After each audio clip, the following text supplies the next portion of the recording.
Sebuah tatanan baru sedang disiapkan untuk umat manusia di dunia. Sebuah tatanan yang akan kita anut dengan satu persamaan hak, tunduk pada logika, janji nilai kemanusiaan, dan keterbukaan informasi tanpa batas.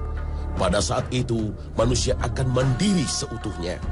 Nasib akan bisa ditentukan sendiri, seolah Tuhan tidak lagi diperlukan. Surga dan neraka menjadi cerita dongeng. Pada saat itu, agama tidak lagi relevan dengan kehidupan manusia. Sebuah pemikiran akan kemandirian manusia tanpa campur tangan Tuhan yang digagas oleh kelompok bernama Illuminati. Air, udara, tanah, dan api menjadi elemen simbol kelompok ini dengan segitiga dan mata tunggal di tengah sebagai logonya. Sebuah visualisasi yang mengingatkan kita akan satu ciri makhluk akhir zaman bernama Dajjal.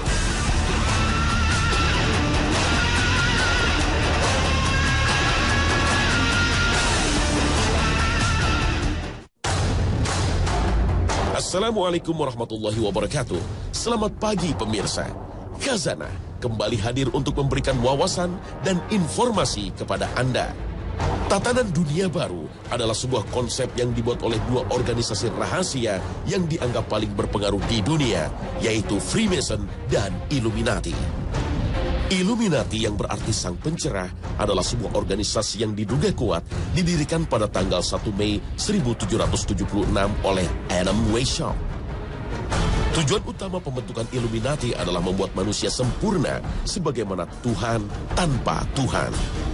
Dalam konteks tatanan dunia baru yang dijalankan oleh manusia yang sempurna, hanya ada sebuah agama, yaitu agama yang berdasarkan penyembahan akal budi atau worship of reason. Pendiri Illuminati percaya ketika akal budi menjadi agama manusia, maka permasalahan akan terselesaikan. Sehingga secara sederhana, Illuminati mendefinisikan akal budi sebagai penggunaan pikiran manusia yang tak terkekang untuk memecahkan permasalahan tanpa keterlibatan Tuhan.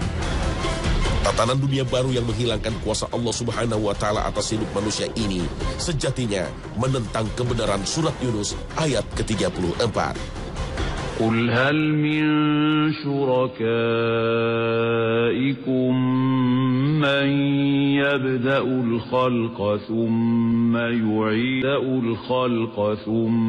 يعيده فأنى تؤفكون.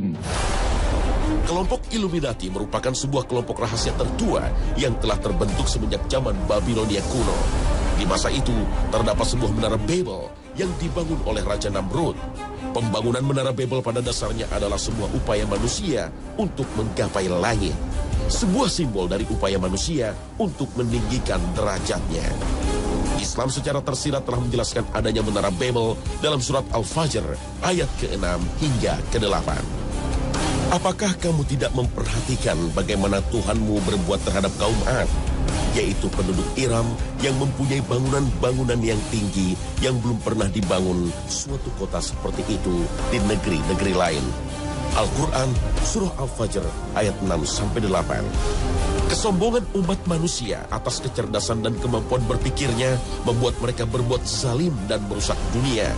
Pada akhirnya Allah Subhanahu wa Ta'ala dengan kuasanya memberikan ganjaran berupa azab seperti yang tersari dalam surat Al-Fajr ayat ke-12 hingga ke-14.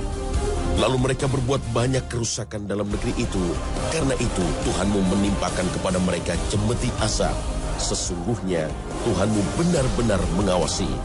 Al-Quran Surah Al-Fajr ayat 12 hingga 14. Kehancuran menara Babel karena azab dari Allah Sang Maha Kuasa bagi sebagian kecil umat manusia tidaklah menjadi pelajaran. Namun justru memunculkan api dendam dari kelompok kecil umat manusia kepada Tuhannya. Kelompok kecil inilah yang pada akhirnya menjadi akar dari gerakan Illuminati. Illuminati dengan segala rencana dan agendanya berusaha membalaskan dendamnya kepada Allah Subhanahu wa Ta'ala sehingga tak ayal berkelakuan sebagai sekelompok orang pemuja setan. Agenda Illuminati pada akhirnya di abad ke-18 semakin nyata seiring terciptanya konsep tatanan dunia baru New World Order. Salah satu agen Illuminati sesuai dengan buku tulisan Henry Mackau adalah Amschel Meyer Rothschild. Di tahun 1773, Rothschild yang merupakan seorang Yahudi Ortodoks mengadakan pertemuan dengan 12 bankir terkemuka. Salah satu cara Illuminati menguasai dunia adalah dengan menggunakan dominasi ekonomi. Cara-cara Illuminati mewujudkan tujuan besarnya adalah merancang bencana-bencana besar ekonomi seperti yang terjadi di tahun 1933 di Amerika Serikat. Guncangan ekonomi yang dikenal dengan istilah Great Depression tersebut adalah bencana ekonomi karena kehancuran pasar modal. Di abad ke-21, bencana ekonomi muncul kembali seiring dengan krisis ekonomi di Yunani yang menjalar ke negara-negara Eropa termasuk Spanyol dan Italia. Bencana ekonomi di Amerika Serikat kembali mencuat seiring dengan terpilihnya Barack Obama menjadi presiden negeri Paman Sam yang ke-44. Dan ternyata skema Ponzi yang dirancang oleh para bankir Yahudi meluluhkan sendi-sendi perekonomian sang negeri adidaya. Penguasaan para agen Illuminati atas perekonomian dunia sesuai analisis Henry Mackau pada akhirnya mulai menampakkan dirinya bahwa menguasai negara atau bangsa cukup dengan menguasai ekonominya. Dengan menguasai uang, maka kekuasaan atas pemerintah dan segala aturannya menjadi mutlak. Bentuk nyata dikdayanya ekonomi terhadap kedaulatan sebuah bangsa adalah belitan hutang dari sebuah negara, termasuk negeri yang kita cintai, Indonesia. Hingga tahun anggaran 2012, Indonesia harus menanggung hutang hingga mendekati angka 2.000 triliun rupiah. Dan hingga saat ini, anggaran pendapatan dan belanja negara APBN masih mencatatkan angka defisit hingga lebih dari 150 triliun per tahunnya, yang memaksa para pengelola keuangan negara terus-menerus mengeluarkan surat hutang negara. Akankah sebuah negara mampu berdaulat dan melindungi serta mensejahterakan rakyatnya jika senantiasa dibelit hutang? Dan mengapa Indonesia harus menanggung hutang yang demikian besar? Tak lain adalah dana yang harus dikeluarkan oleh negara untuk melindungi sektor perbankan ketika krisis di tahun 1997 hingga 1998. Sekali lagi inilah bukti nyata betapa sektor ekonomi memiliki peran vital dalam keberlangsungan sebuah negara, terlebih di negara kita yang merupakan negara dengan penduduk muslim terbesar di dunia.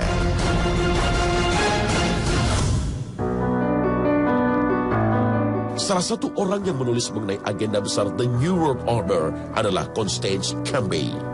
Dalam bukunya yang berjudul The Hidden Dangers of the Rainbow, The New World Order adalah sebuah tatanan yang dibentuk berdasarkan sebuah pemahaman akan satu kesamaan agama baru. Dan agama itu adalah New World Order. Sebuah pemahaman akan satu aturan baru yang mampu melibatkan seluruh manusia di bumi tanpa batas warna, kulit, suku, bangsa, dengan satu prinsip dasar, yaitu kemanusiaan. Internet dan kartu kredit dengan berbagai kemudahan dan manfaatnya disadari telah menjelma menjadi sebuah sistem keuangan baru. Siapapun, dimanapun ia berada, bisa dengan mudah mendapatkan barang apapun yang disediakan dari seluruh penjuru dunia. Transaksi tawar-menawar dilakukan tanpa kehadiran, dan identitas adalah kredibilitas seseorang di dunia maya tanpa perlu tatap muka dan asal-usul asli. Pilar lain penopang tatanan dunia baru adalah Badan Otoritas Pangan Dunia. Banyak pemimpin seakan dihantui oleh satu isu universal ini dengan pertanyaan mendasarnya adalah, cukupkah bumi dan seisinya menjamin kehidupan seluruh manusia nanti? Rasionalkah isu ini dalam kajian agama Islam, agama yang diturunkan kepada sang Nabi terakhir Rasulullah SAW? Mari kita simak firman Allah Subhanahu wa Ta'ala akan konsep rezeki, sumber kehidupan makhluk di bumi dalam surah Hud ayat ke-6. وَمَا مِن دَابَّةٍ فِي الْأَرْضِ إِلَّا عَلَى اللَّهِ رِزْقُهَا وَيَعْلَمُ مُسْتَقَرَّهَا كُلٌّ فِي كِتَابٍ مُبِينٍ. Jika menyimak sari tilawah surah tersebut, jelaslah sudah bahwa seluruh manusia dan makhluk dijamin rezekinya di dunia. Tapi entah mengapa, konsep ini tak menjadi pijakan bagi para pengambil keputusan. Kuasa otoritas pangan dunia tampaknya semakin kuat seiring dengan slogan One World, One Earth. Slogan ini seakan mengaburkan kedaulatan dan batas-batas negara dalam hal pemenuhan kebutuhan pangan manusia di bumi. Indonesia, sebuah bangsa dengan jumlah penduduk lebih dari 200 juta jiwa, merupakan salah satu negara dengan kebutuhan pangan yang terbesar di dunia. Namun, menurut Badan Pangan Dunia, FAO, Indonesia adalah salah satu negeri agraris yang tak kunjung mampu menyediakan jumlah pangannya secara mandiri.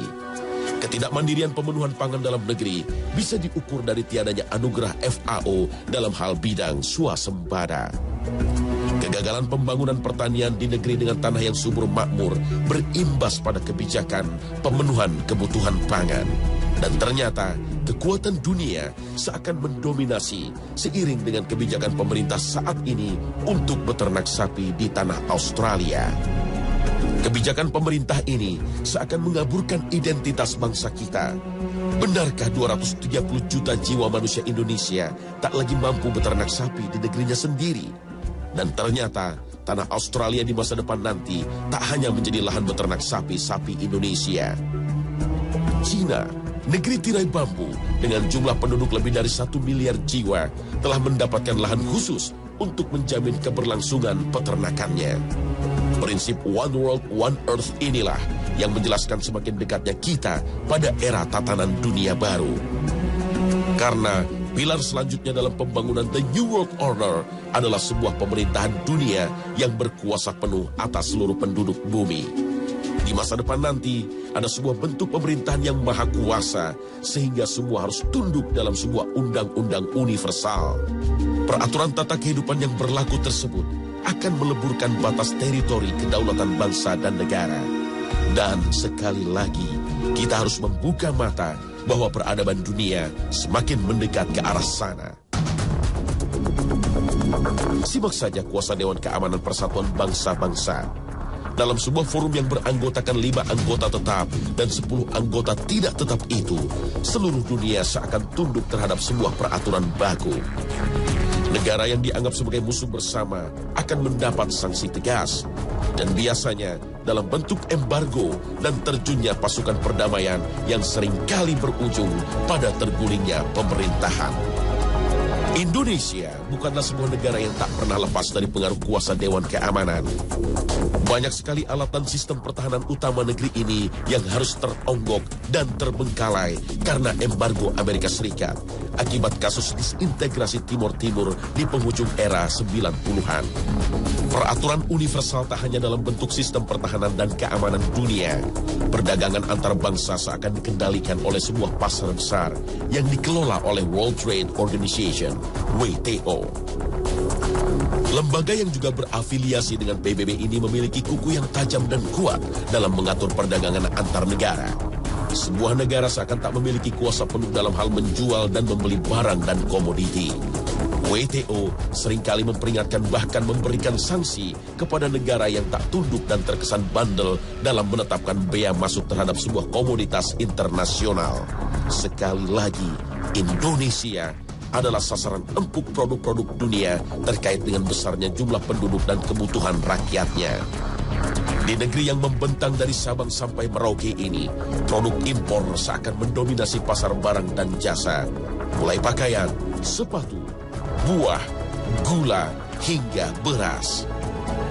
Jika pemerintah nekat membatasi peredaran barang-barang impor, maka bersiaplah seluruh komponen bangsa menghadapi sidang WTO. WTO juga menjadi momok bagi pelaku usaha lokal seiring komandonya untuk menerapkan sistem perdagangan bebas. Inikah bentuk-bentuk semakin nyatanya pembangunan pilar penopang tatanan dunia baru, The New World Order?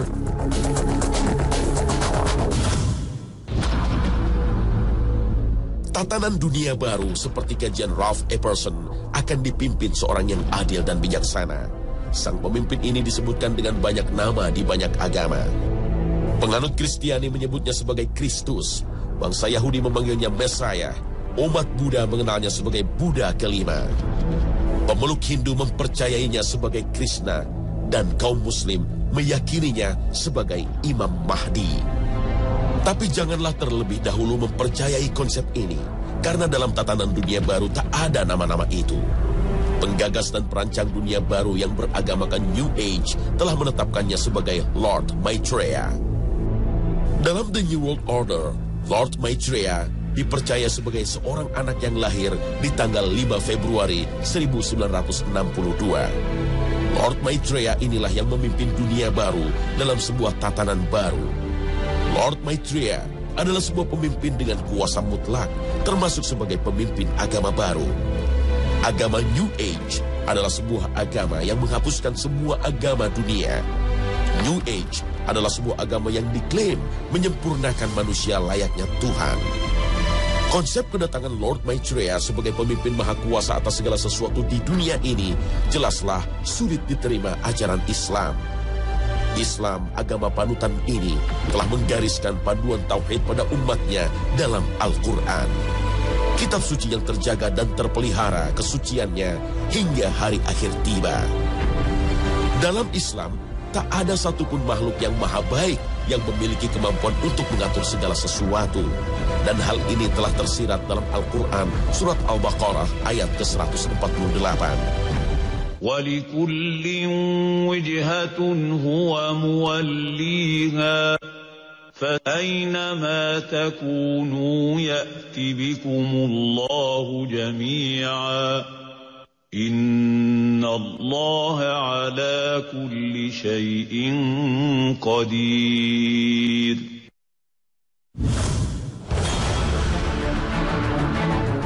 Imam Mahdi, seperti disebut dalam beberapa hadis Rasulullah SAW, disebutkan akan muncul di akhir zaman untuk membawa seluruh manusia kembali Islam.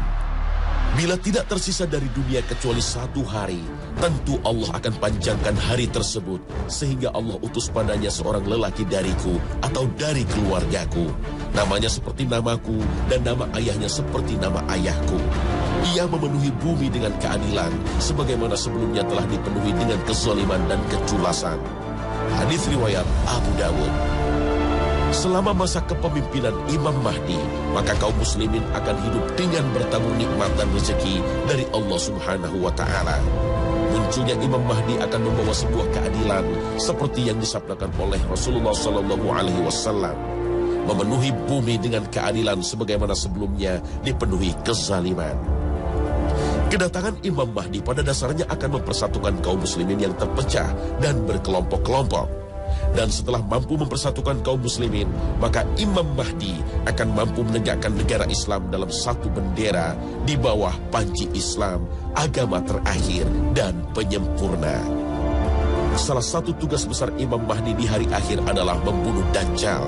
Dan diyakini Imam Mahdi dan Nabi Isa alaihissalam akan membunuh Dajjal di daerah Bab Lut, Palestina.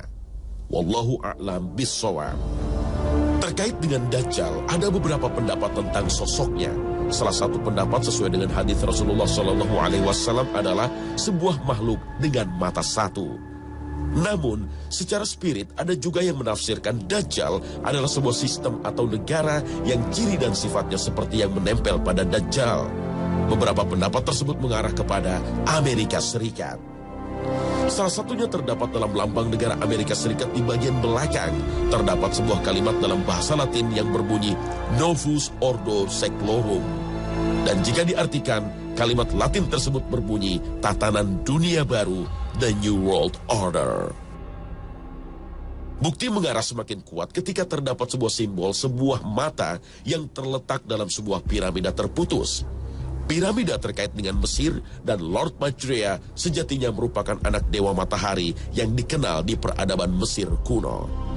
Akhirnya, benarkah Dajjal adalah Lord Maitreya? Seorang pemimpin yang nantinya merupakan musuh yang akan dibunuh oleh Imam Mahdi? Wallahu a'lam bissawab.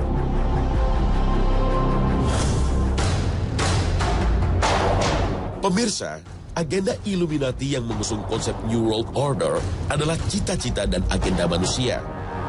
Tetapi bukankah manusia adalah sebuah hamba yang lemah dengan segala kekurangan yang senantiasa diatur oleh Allah Subhanahu wa Ta'ala? Apapun agenda, rencana, dan tujuan umat manusia, pastilah membutuhkan kuasa Tuhan agar mampu terlaksana di dunia. Rencana manusia tidak akan berjalan tanpa kesesuaian dengan rencana Allah Ta'ala. Wa makaru wa makarallah wallahu khairul makirin. Mereka merancang, Allah juga merancang. Sesungguhnya Allah sebaik-baik perancang. Mungkin Illuminati hanyalah sebuah teori konspirasi saat ini, sebuah hal tak berbentuk dan tak terlihat, dan bisa jadi sebuah penyangkalan.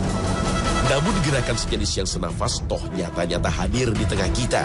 Sebuah ajaran anti Tuhan yang sering kita dengar dengan sebutan ateis atau pemikiran liberal yang masuk dalam tatanan masyarakat Islam yang justru mempertanyakan ajaran murni Rasulullah. Keputusasaan manusia lemah iman adalah target termudah dari ajaran Illuminati ini. Karena Allah dikatakan tidak berpihak kepada yang lemah dan miskin, dan menciptakan perbedaan serta ketidakadilan lewat garis rezeki, jodoh, dan kematian. Itulah sebuah bukti tanda akhir zaman, dan hanya kepada Allah kita mendekatkan diri.